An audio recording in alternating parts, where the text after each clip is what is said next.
Tonight, ladies and gentlemen, I'm going to talk to you about the Future Submarine Project. Submarines are a very technical area. In fact, submarines are basically the equivalent of spaceships that are expected to go into battle. And my paper, The Future Submarine Project, Should Raise Periscope for Another Look, has some very technical elements to it.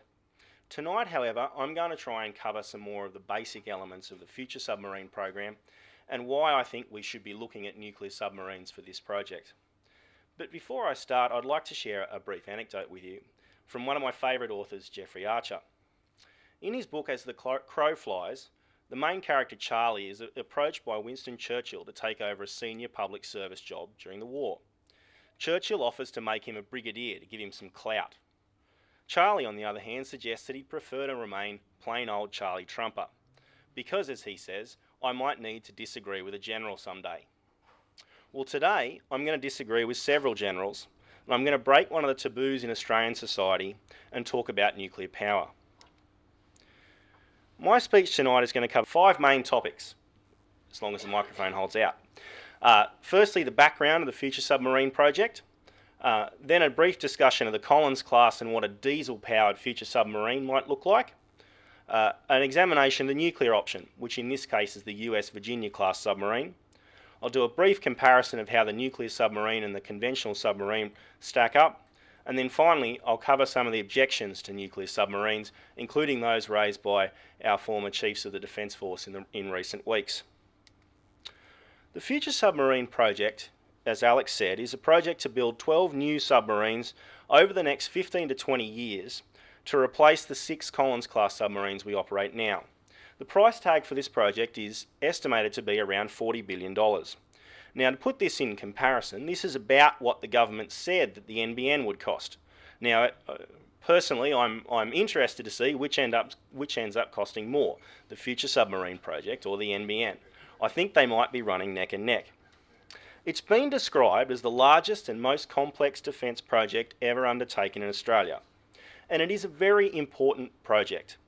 Submarines are a crucial part of Australia's defence, and it is absolutely critical that we get this project right. Several options have been canvassed for the Future Submarine Project, from military off-the-shelf options, which involve buying a complete design from Europe and building them here, not a particularly risky option, but one that's unlikely to meet our requirements, all the way through to a new submarine design, which is an extremely risky proposition. The remaining options fall somewhere in the middle, a redesign of an existing submarine, also known as an evolutionary submarine design. And it's this last option that I think is the likely winner.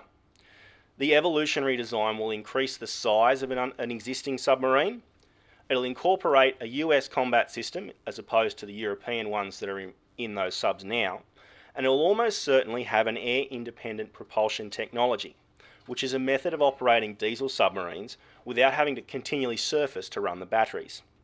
It's important to note that this is the same process that gave us the Collins-class submarines. And here's a little look at the Collins-class themselves. And I'd like to talk a little bit about the unhappy state of the Collins-class. One of the key findings of my paper was that systemic problems in the Navy, especially in relation to sustainment, and the risks inherent to an evolutionary submarine design mean that the future submarine is likely to inherit the problems of the Collins class. And the Collins class have some very well publicised flaws. While some have rejected their initial dud subs tag, there are ongoing issues with the performance of the class. There have been issues around the engine failures and the diesel generators. There have also been problems with hoses and springing a leak.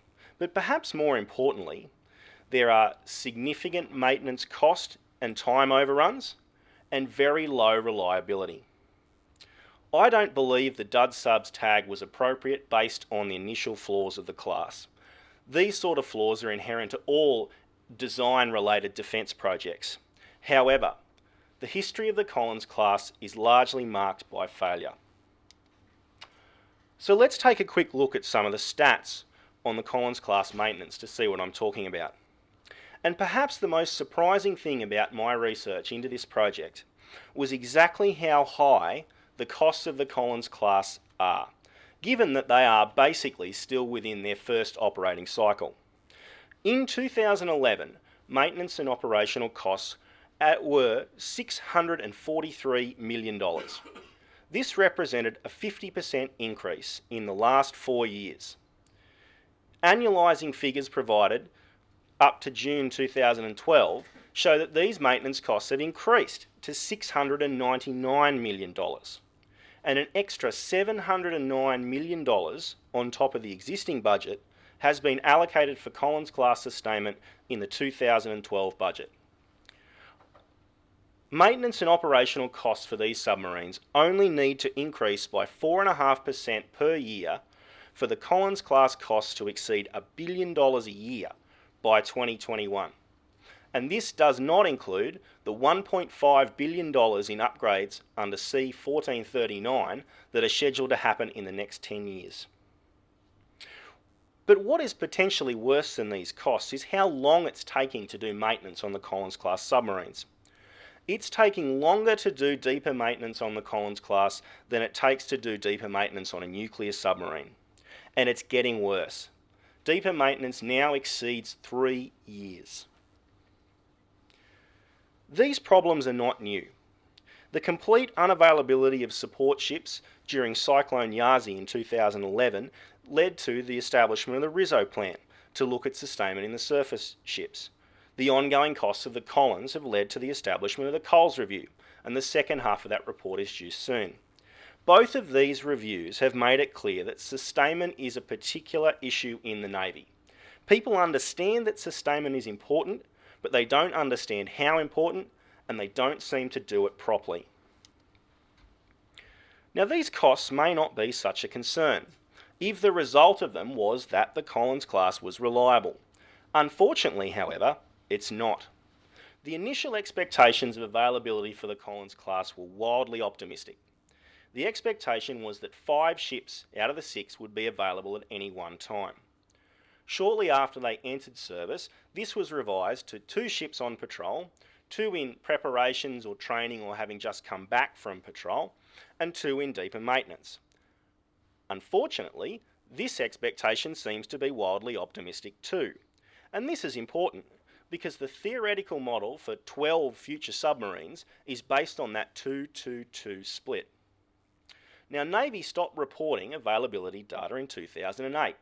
The reason that they gave was that it undermined operational security. The cynics among you might come up with a different reason, because this is the availability, this is the reality of the Collins class.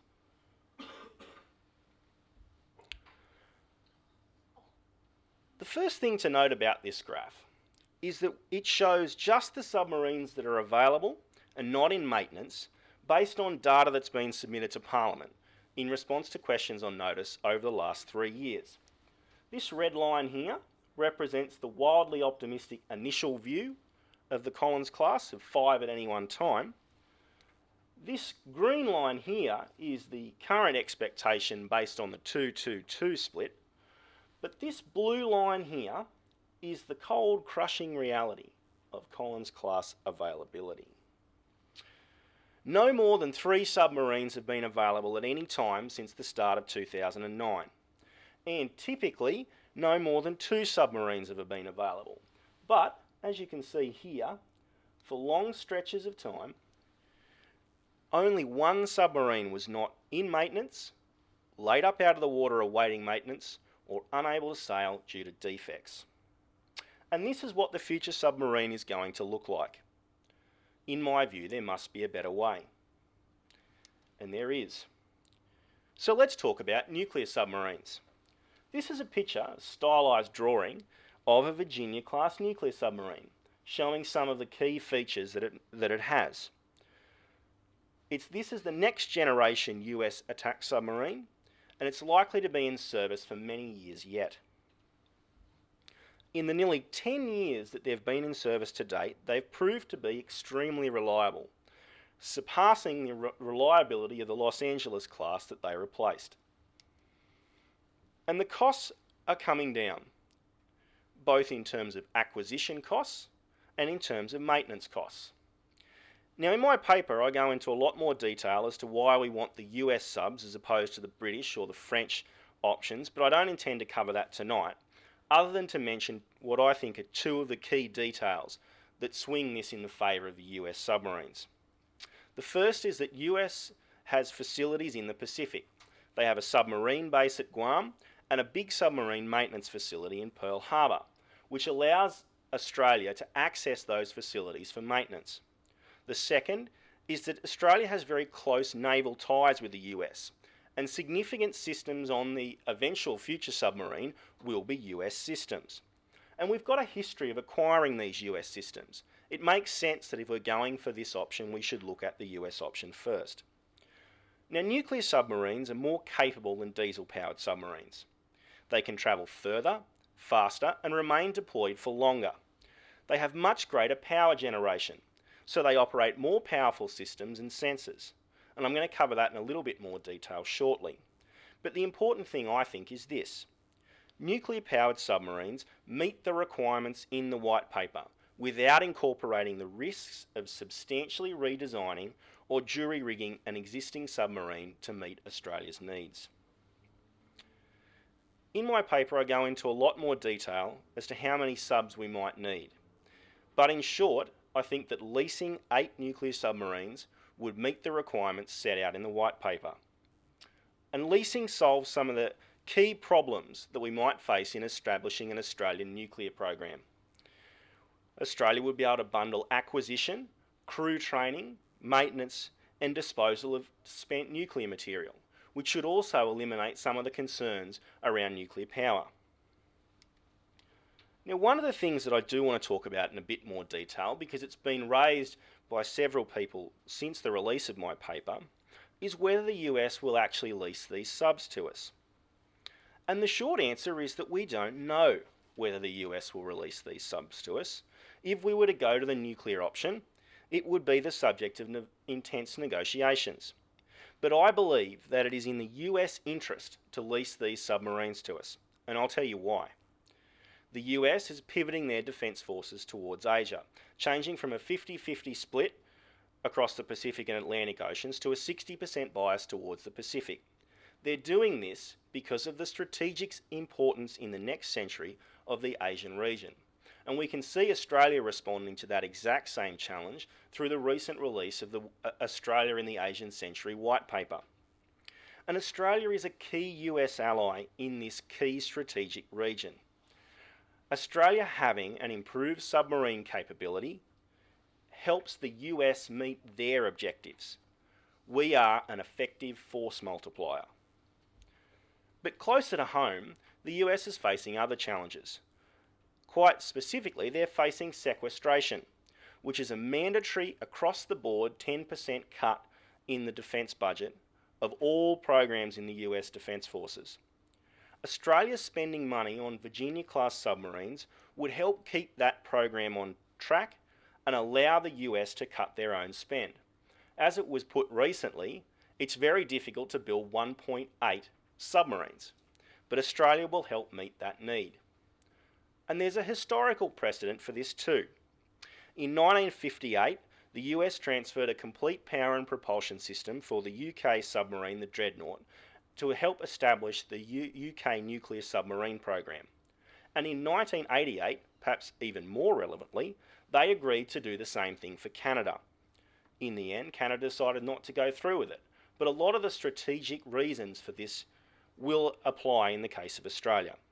And Australia is a very good ally to the United States. If we are serious about developing a submarine program, I believe the US will seriously consider it. And I'll go further. I think they would say yes.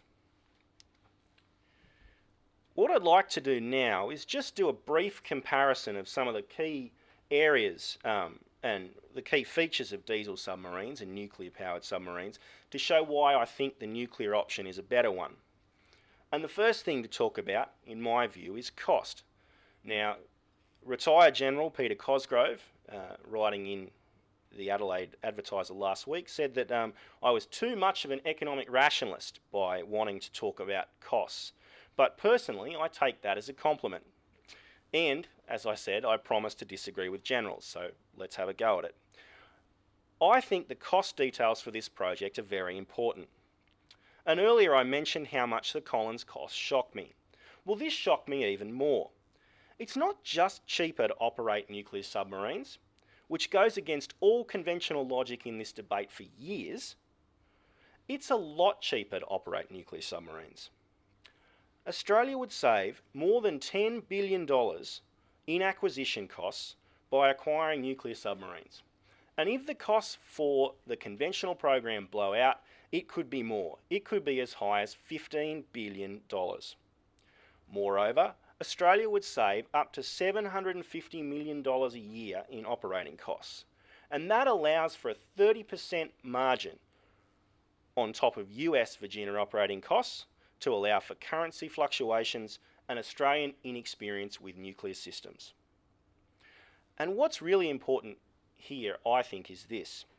Despite knowledgeable and very well educated people running the line that nuclear submarines would be a lot more expensive than diesel subs, and we don't even need to look at it, not one serious objection has been raised to the cost figures in my paper. In fact, on the contrary, the cost point has been basically conceded. Now, it should be noted that these cost comparisons are 8 nuclear submarines to 12 diesel ones. And as I said, in my paper I go into a lot more detail as to why I think that's equivalent. But basically the point comes down to reliability, speed and endurance. So let's look at some of those features. And this is a comparison of some of the capabilities of these submarines. And the first thing I think to note is the difference between range and endurance. Endurance is about time. How long can you stay deployed? Whereas range is about distance. How far you can travel when you're deployed. Now, nuclear submarines have an unlimited range. Because they operate off a nuclear power plant that doesn't require refueling, they can transit quickly between patrol areas and stay deployed for longer. So the key variable there is endurance, which is all about the limits of people underwater, especially things like food.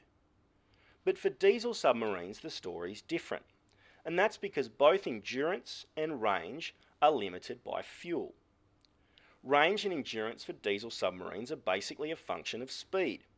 If you travel faster, you use more fuel, so your total endurance drops.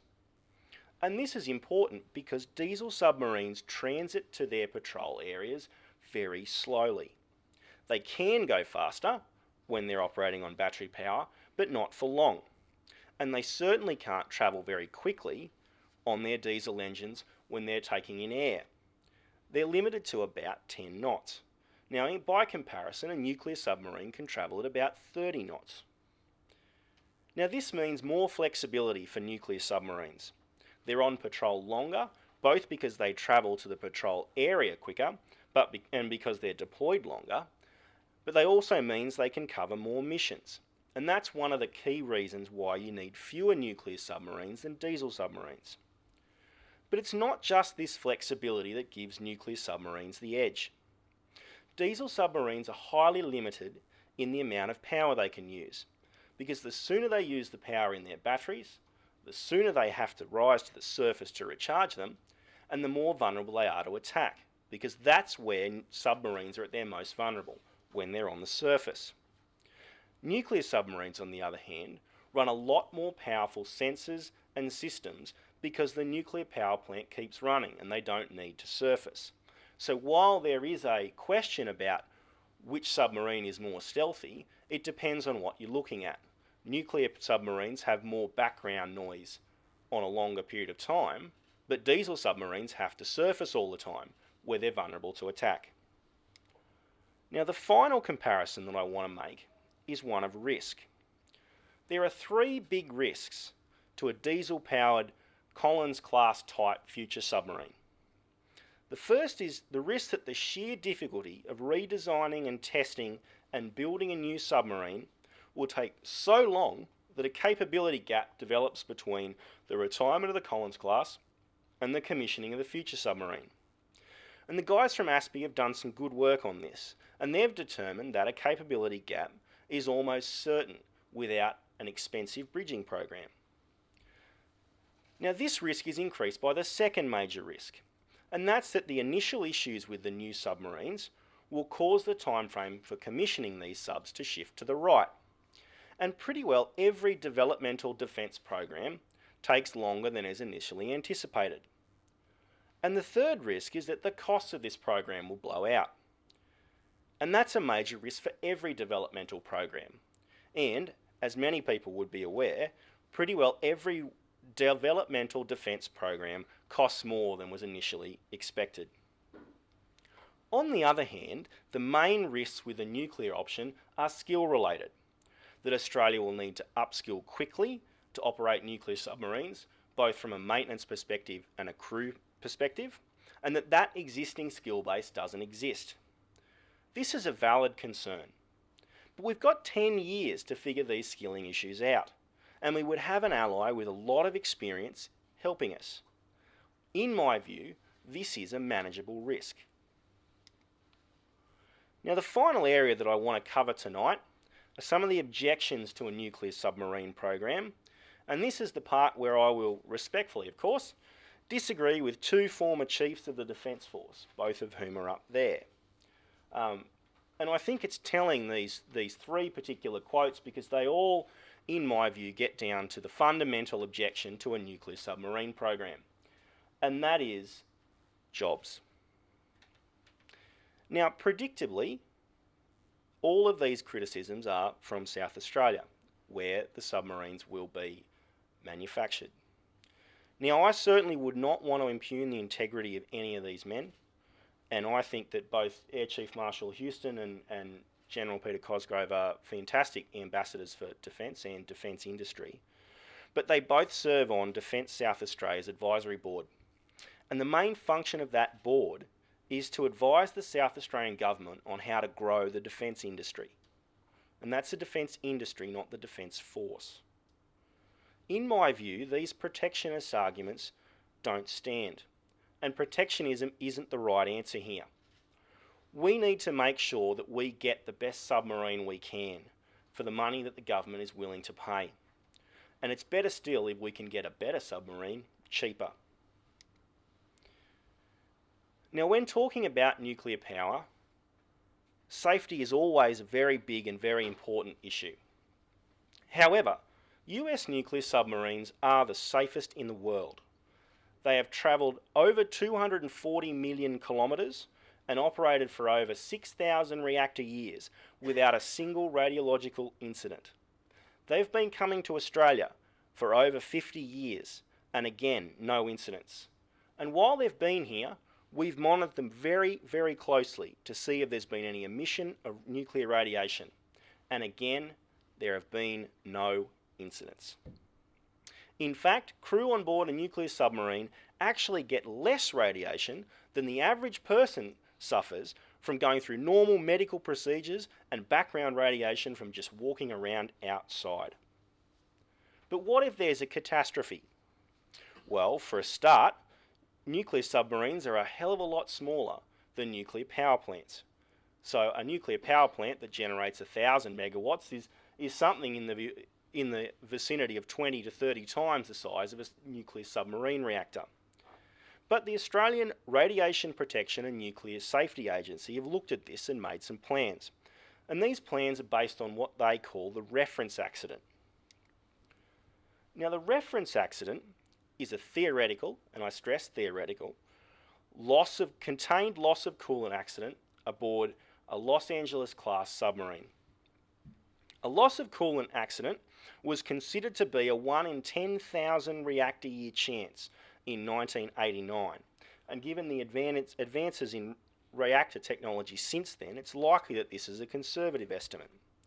A contained accident was chosen because the likelihood of an uncontained accident, which would have a larger impact, is so remote, 1 in more than 10 million, that it was considered unrealistic.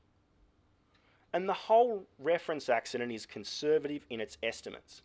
It allows for an overestimation of the dangers to try and address some of those fears of nuclear power. In my view, the paranoia here simply isn't justified. You can see on this map here the potential danger zones from the reference accident overlaid on HMAS Sterling over in the west.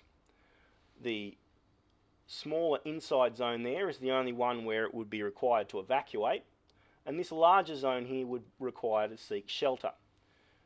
These arrows here represent the nearest civilian populations to where that base is, and you can see there's quite a big gap there. The other objection, which has been raised most prominently by the Defence Minister, is that of defence self-reliance. This is the concept that Australia should be able to act independently of its allies if it wishes, that Australia should be able to keep its defence forces operating independently of foreign support, and that Australia should be able to meet its strategic objectives without relying on its allies. This is a fantastic concept, but it's simply not reflective of reality. Australian platforms are mostly built overseas, and even if they are built here, often they're developed overseas, such as our air warfare destroyers. But moreover, most of Australia's leading defence companies are subsidiaries of international defence companies, like BAE Systems and Thales and Lockheed Martin. These companies all have significant reach back into their parents, either in the US or in Europe. And Australia acquires a lot of defence technology from foreign defence forces directly as well, especially in the US, which was most evident in our recent trips to Afghanistan. But even if you think that Australia is or should be self-reliant, there's an issue here. Australia is cutting its defence budget and has drastically underspent the plan in the 2009 Defence White Paper. And this underspend must have an impact on capability. To be self-reliant, Australian defence spending must increase, and increase substantially. But even if that were the case, I submit that defence self-reliance should not be a sacred cow that shuts down any debate of future defence acquisitions. The Virginia-class submarine has a superior capability, and that alone should include it in the discussions. Just want to conclude here by talk about what I think were the four basic themes of my presentation tonight.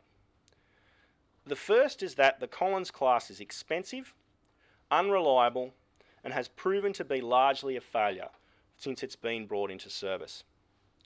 Second, the problems with the Collins class are caused by systemic issues within the Navy and by the risks involved in substantially redesigning an existing submarine.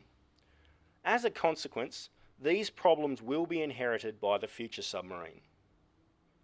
But there is another option here.